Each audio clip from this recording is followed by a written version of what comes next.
Le monde doit se regarder en face, sans complaisance. Les valeurs que nous avons juré de défendre sont piétinées dans plusieurs régions du globe.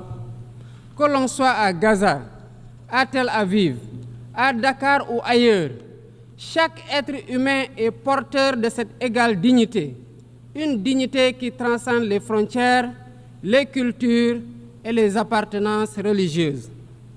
C'est notre devoir à tous de veiller à ce que cette dignité soit protégée et respectée pour chaque être humain, sans exception. Ce devoir est l'essence même des Nations Unies. Pourtant, nous constatons chaque jour que le droit international, ciment de la paix mondiale, est souvent violé. Des résolutions adoptées par cette Assemblée sont ignorées. En tolérant ces violences répétées, nous foulons aux pieds les principes de la Charte des Nations Unies et sapons les fondements même de cette maison de la paix. Jamais les fondements des Nations Unies n'ont autant vacillé qu'en ces temps de violence et de peur et d'incertitude. Si nous voulons éloigner le spectre de la guerre et œuvrer à l'avènement d'un monde meilleur, alors il est temps de changer les paradigmes. Il est temps de remettre l'humain au centre de l'agenda international, comme nous y invite le thème de cette session. Monsieur le Président, Mesdames, Messieurs, nous ne voulons plus fermer les yeux sur la tragédie qui se déroule dans le Sahel. Des groupes terroristes sèment la terreur, pillent, tuent les populations civiles innocentes. Cette région, autrefois stable, est désormais en proie à une violence quotidienne, tandis que les Nations Unies, particulièrement le Conseil de sécurité, restent trop souvent inertes. De même, nous ne pouvons pas accepter que le Sahel devienne le théâtre de rivalités de puissances étrangères dont les affrontements ne font qu'aggraver la déstabilisation de la région. Je dois rappeler ici que la paix et la sécurité de l'Afrique sont indissociables de la paix mondiale.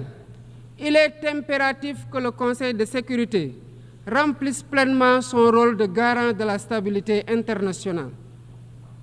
J'exprime à nouveau la préoccupation du Sénégal face à la situation tragique qui perdure en Palestine. Des générations entières y ont grandi sous l'ombre de l'oppression, privées de leur droit fondamental à un État viable. Le Sénégal, en tant que président du Comité pour l'exercice des droits inaliénables du peuple palestinien, appelle à un cessez-le-feu immédiat et durable. Nous réitérons notre soutien à la solution des deux États, avec Jérusalem-Est comme capitale de la Palestine, conformément aux résolutions pertinentes des Nations Unies. Cette guerre qui n'épargne ni femmes, ni enfants, ni infrastructures vitales est une plaie ouverte sur la conscience internationale. Il est impératif que le droit international humanitaire soit rétabli dans toutes les zones de conflit et que les Nations Unies jouent pleinement leur rôle de médiateur et de garant de la paix. Mesdames et Messieurs, la paix n'est pas seulement l'absence de guerre. La paix, c'est aussi la possibilité pour chaque être humain de vivre dans la dignité, de se nourrir, de se loger, de s'éduquer et de recevoir des soins. Or, aujourd'hui, plus de 750 millions de personnes ne mangent pas à leur faim et des millions basculent chaque jour dans l'extrême pauvreté. Ces chiffres éloignent de plus en plus le monde des objectifs de développement durable fixés pour 2030. Nous ne pouvons plus accepter que les mécanismes de gouvernance mondiale continuent de reproduire ces inégalités. Il est alors temps de rompre avec la logique du chacun pour soi et de bâtir un nouveau contrat social global fondé sur la solidarité et la coopération. Ce contrat doit inclure des réformes majeures pour s'attaquer aux défis politiques, économiques, environnementaux de notre époque. Premièrement, il est impératif de sauvegarder et de renforcer le multilatéralisme comme cadre unique d'action pour la paix et la sécurité internationale. Cela passe par une réforme urgente des institutions mondiales, notamment le Conseil de sécurité, le FMI, la Banque mondiale, afin qu'elles soient plus inclusives et qu'elles reflètent les réalités géopolitiques et économiques actuelles.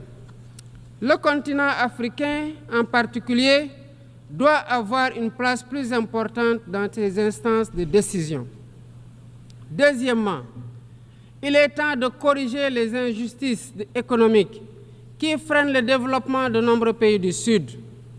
Le commerce illégal, l'évasion fiscale, les flux financiers illicites et les congés fiscaux abusifs ruinent les pays en développement, notamment en Afrique. Ces injustices doivent être corrigées pour permettre à tous les pays de participer pleinement au commerce mondial et de bénéficier de la croissance économique. Troisièmement, il est essentiel de garantir avec détermination et d'agir avec détermination contre le réchauffement climatique en respectant le principe de responsabilité commune mais différenciée. Les pays industrialisés responsables historiques des émissions massives de gaz à effet de serre doivent intensifier leurs efforts pour financer une transition énergétique juste et équitable qui ne pénalise pas les pays en développement.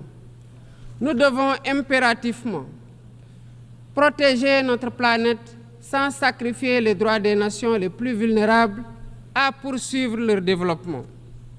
Quatrièmement, il est nécessaire de rompre avec toute tentative d'imposer des normes civilisationnelles unilatérales.